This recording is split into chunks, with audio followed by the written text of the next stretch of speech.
Hello everyone, Quentin Coe from Drive System Design. So I'm here once again with you to talk about DSD's control platform and the software interface. So in the last few videos, we saw the general setup of the microcontroller, and we also got some outputs for the PWM generation. But we also need some inputs, right? So today we're going to talk about two very important peripherals what we use to get said inputs, the ADC and the Digital IO. So I'm going to show you once again how easy it is to set up with our controller and how we can get some inputs for software really quickly. So first, as a quick reminder, what's the ADC? So the ADC stands for analog to digital conversion. And as its name will tell you, it converts an analog signal into a digital value that the CPU can use for the software. So for example, you have a voltage from 0 to 5 volts, and depending on the precision of the ADC, it will convert it to a digital value, either from 0 to 1024 for 10 bits ADC, or in our case, we have 12 bits of precision, so a bit higher, and it will generate a signal from 0 to 4095. You need to know your powers of 2, right? So that means that for a 5-volt signal, you get 1.2 millivolts of accuracy. As an example, if you have a temperature that goes between minus 50 and 150 degrees, so that's 200 degrees and of range, that gives you an accuracy of about 0.05 degrees, which is great.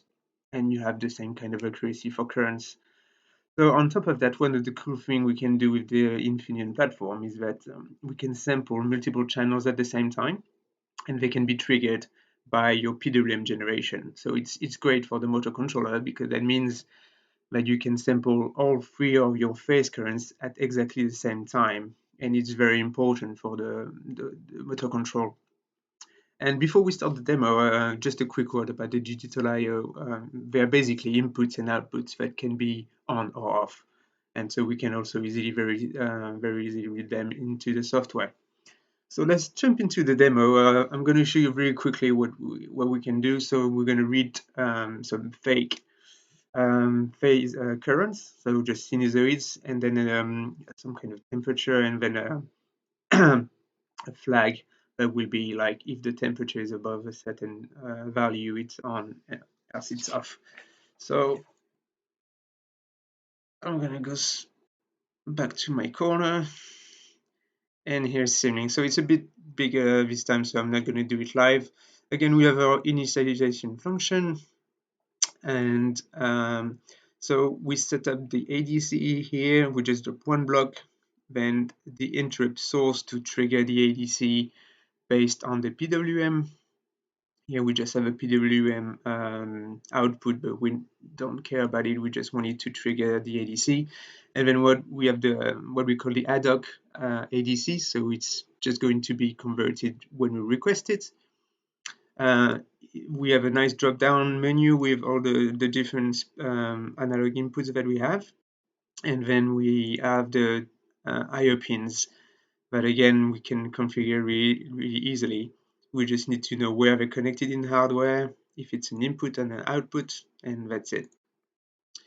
Then we have this is our interrupt from the PWM, and then we have a nice little block that we use to read all the currents and voltage from your motor controller. So I've just converted with a gain to currents, and then here I've got a cyclic task, and I'm going to read my other value and my pin, and I also toggle my just another digital pin that would be like, for example, my heartbeat. And so I'm going to show you my setup. So on my coffee table this time, so there's the controller, and then we use the Plex RT box here to simulate some signals. Usually I have my motor control, my inverter and motor running on this. I've got my scope with the signals that are being output, and the CAN case and power supply. So, what am I doing? back to here. Okay, so here I've got the signals in real time that have been read by my controller. I use scan to read the signals. So